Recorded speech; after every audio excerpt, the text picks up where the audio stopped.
This video's on limerence. Before I start, I do want to say that I am outside. It's summertime, so you're going to hear a lot of interference. So what is limerence? Limerence is an unexpected obsessive attachment to one person. The person is called the limerent object. It's being obsessed with them while having a strong desire for reciprocation.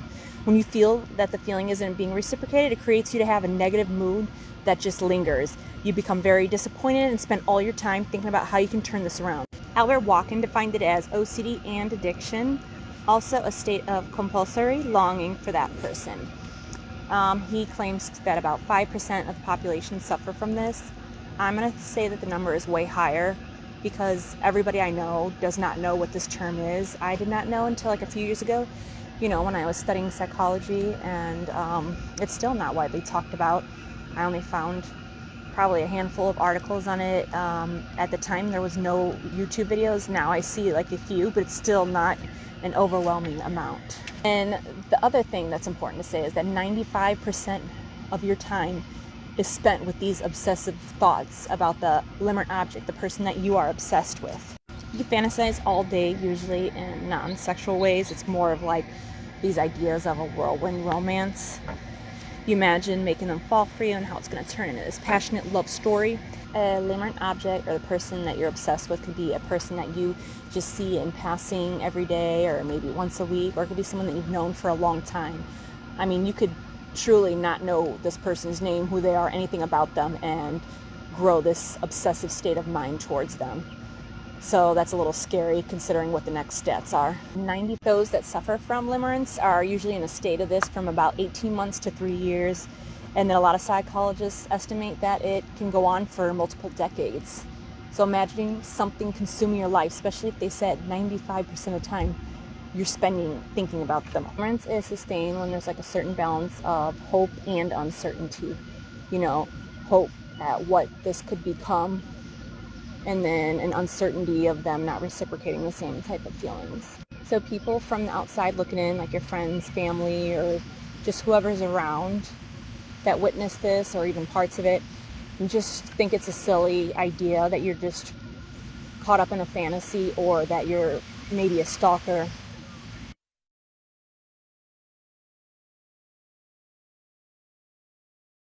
There's 3 stages of limerence.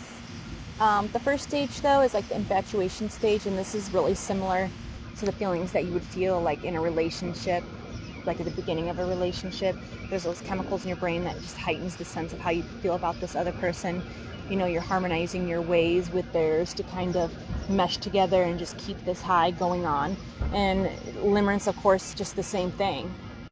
You're avoiding being this person that they wouldn't want, so you're just showing all the right cards to this other person.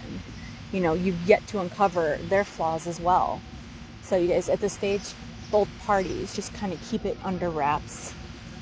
And if it's just someone that you're obsessing over versus like someone that's reciprocating it, you're keeping your red flags and flaws all under wraps from them from seeing, even if they don't even understand that anything is going on between you and have no clue that you even exist.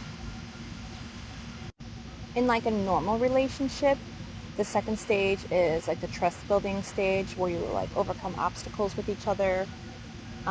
With limerence, it's called crystallization. But when you're in the second stage for limerence, rejection is avoided at all costs. And it's about maintaining the intensity and packaging yourself positively just to get their approval. You keep closed about your differences that they would see as a deal breaker. Their red flags turn into, or even stay into, green flags. Say like a guy is a womanizer, you just find a way to rationalize it as, he just hasn't met the right woman yet, he hasn't met you. So the third stage for like love, a normal type of love building and limerence, is both the deterioration phase. In a normal relationship, the stage is where you build commitment and loyalty. Partners nurture the relationship at this point to feel safe. And then people in these type of situations, rather than limerence, they feel satisfaction at working through the conflicts and making it through together. And that's what builds the strength and like a deeper love bond for them. So for those experience limerence, this is where it all falls apart rather than get stronger.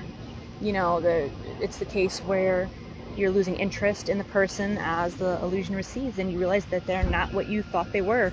And this ends up creating extreme disappointment and frustration. And this isn't even touching on the point that it gets to the point where they're definitely not into reciprocating those feelings for you.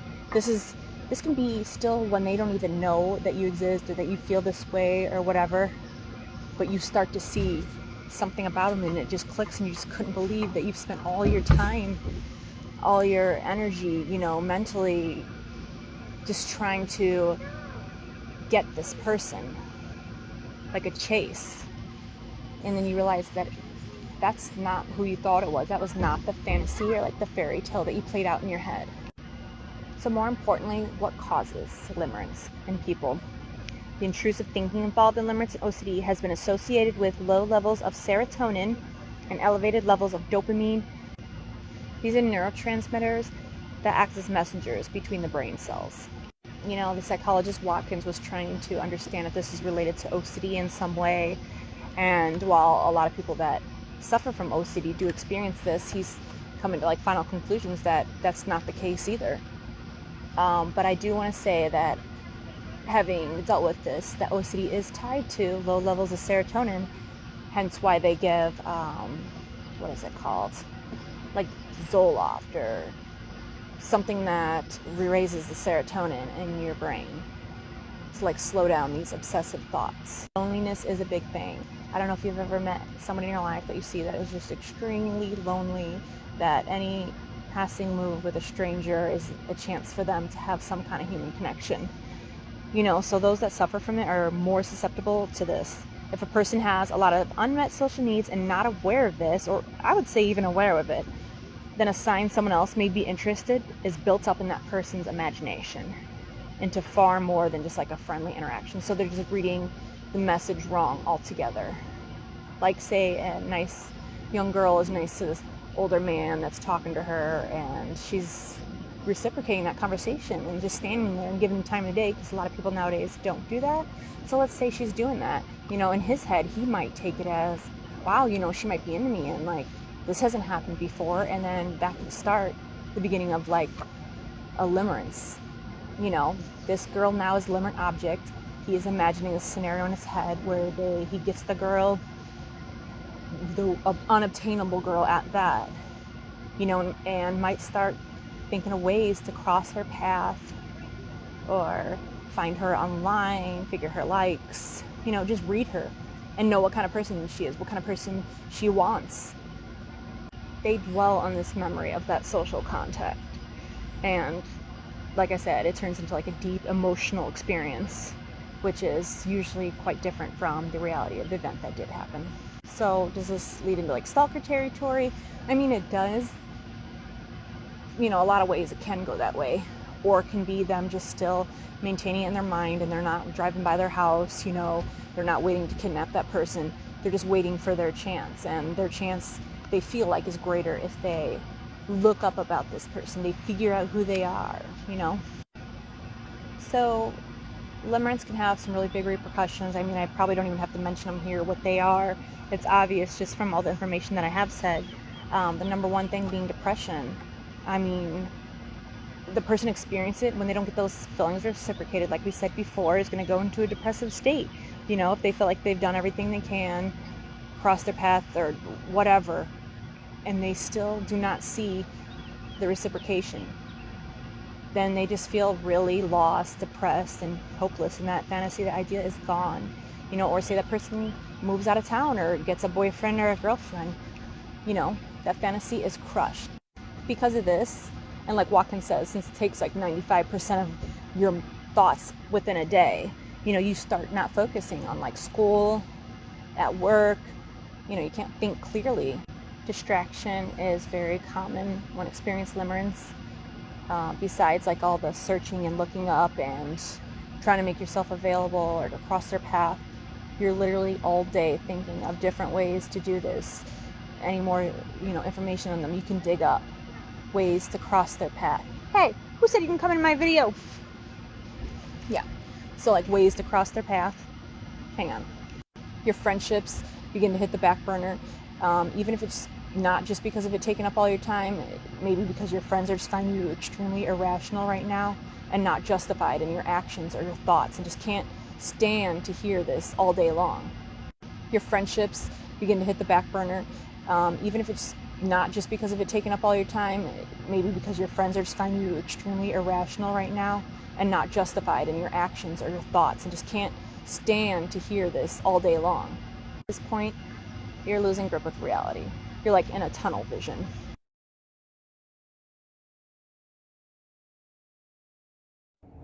So love versus limerence. Love is something that develops over time through like the trials and tribulations that relationships face. Limerence is more of like directing your intense emotions towards them. It's the idea of like what they represent for you. Because of the intensity, this leads to destabilization of the bond or the connection. And then from this comes jealousy, possession, delusions. When it comes to overcoming limerence and experience limerence, the first thing is that you do actually recognize it. When I learned about limerence, that made me more aware of my actions, and having a name to it kind of helped me because I could do more research into like the what, the why, and then also see that like I'm not one of the only ones that goes through it. It was weird for me like that I felt this way, and I was wondering like why aren't other people having these obsessive thoughts or these delusions of like this, not even a romance, because it wasn't even that. It was just achieving somebody that you want that you don't have. But the good thing is like now that you know it's not just you, and you've seen there's a lot of people that go through this, you can work on that and then change your thoughts, change your behavior. There's always like room for improvement when it comes to developing your mind. Always learning and growing is forever like my goal in life. I always want to be a more mentally strong person than I was like the day before. Every day that comes, I'm never the same person, especially when it comes to mental health. I always want to have more knowledge and more understanding and self-awareness of my thoughts, behaviors, and then I feel that it's a good thing to pass along some of the information that you learned or experiences that you went through, and it helps because I've seen some videos. People were talking mental health, and little things clicked. Maybe it was a 5-second little part of the clip that clicked. The rest of it might not have mattered or meant anything. Those 5 seconds can really get you thinking. Now, I don't want to say that you don't need therapy. It's recommended that everybody goes to therapy, at least once in their life, but I don't feel the need for that. I feel like you could learn it on your own. You could network, talk to other people, and there might not be a need for that, although it can help people. I've seen it help a lot of family members. You just have to be willing to teach yourself and have understanding of why you feel this way. And there's so many med journals out there, and so many different psychologists put out information on websites and stuff that you can really gain a lot of knowledge from and help to, mold your mind into a more stronger, more aware version of yourself. Another thing you can do is if you have like a really close friend, you can share these feelings with them that you're having about limerence, or any topic, to be honest, but since we're on the topic of limerence, you can just share these thoughts and then ask them, hey, can you point out where it seems I'm going off course, where it seems like a little bit extreme or aggressive, or, and that will help you be like more self-aware. And it has to be someone that you trust, not someone that's, inviting of the drama and wanting, the chaos, because everybody loves a little chaos. So just be wary of that. So I brainstormed with my best friend about why I'm having these thoughts of limerence, and just going through some of the steps that have led me there. And I didn't get advice from the best friend that I necessarily used, even though, they are pretty wise, but it was more so I could hear myself talking out loud, and it was like listening to my point of view. Sometimes when it's in your head, it's all scrambled up, and saying it out loud just puts it in order, gives you more of like a visual tool to use. And then you just work backwards from that. You can start from the most extreme and just go down and see why you're doing this, and then how'd you end up there. Like, try to see why you're having these specific feelings about a person. There was this one guy that I was having limerent thoughts towards that I was not attracted to at all. I think there was one word ever spoken between us. It could have been more. If I wanted, it just wasn't. I just made these this whole fantasy fairy tale thing in my head, and it was kind of crazy. I mean, it's someone that I would never have gone for, and I think that his aloof nature, or maybe that I wasn't standing out or appealing to, kind of made me go that way. So like, since I barely knew him, you know, I knew that I didn't like him for his personality. I've already mentioned I didn't like him for his looks. So I just sat down and started thinking, like, what do I like him for? Because I need to figure this out. It's taking up my thoughts all day. And that's crazy. I just didn't think that I would be a person to do that. You know, I just stay busy all the time. But it happens. Like, the thing I came up with is that I really feel like his indifference towards me is what made me experience the limerence to him. And I definitely don't mean it as like, oh, every guy notices me, because that's definitely not the case. You know, I'm not for everybody, everybody's not for me, you know, we all have different tastes. So I've had that before, where, you know, a guy just maybe hasn't noticed me or whatever, and that's fine, and I didn't care. But for some reason, this one just made me kind of a little bit crazy about it. Like, you're gonna notice me, you know?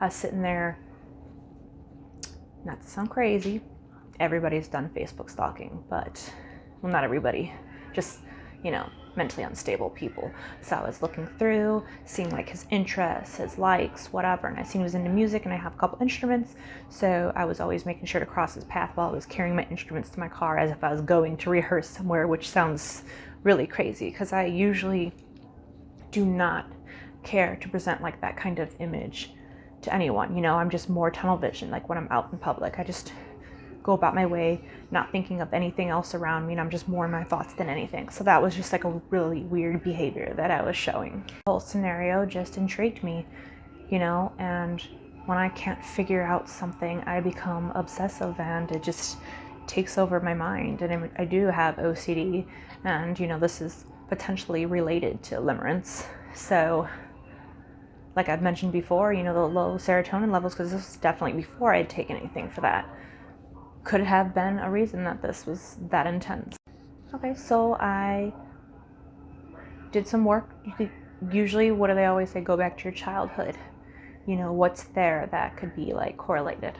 And I did have a very good childhood, really good parents, like really good. And my dad was awesome. But the thing I did notice is that he was more disconnected from me. He wasn't one of those kind of persons that would be like, oh, I love you so much, I love you, sweetie. And he would do things with me, though. He'd take me out to eat, he would do some sport things outside, but he was more of a guy's guy, to be honest. And I felt like I didn't get so much attention, or I would vie for his attention a lot, you know. And I think that's where this limerence came in, is that I'm like, how could you not want to pay attention? You know, like, why isn't there this connection there? Like, what is standing in the way? I mean, now, later on in life, he's like very affectionate, like always saying I love you before I see him.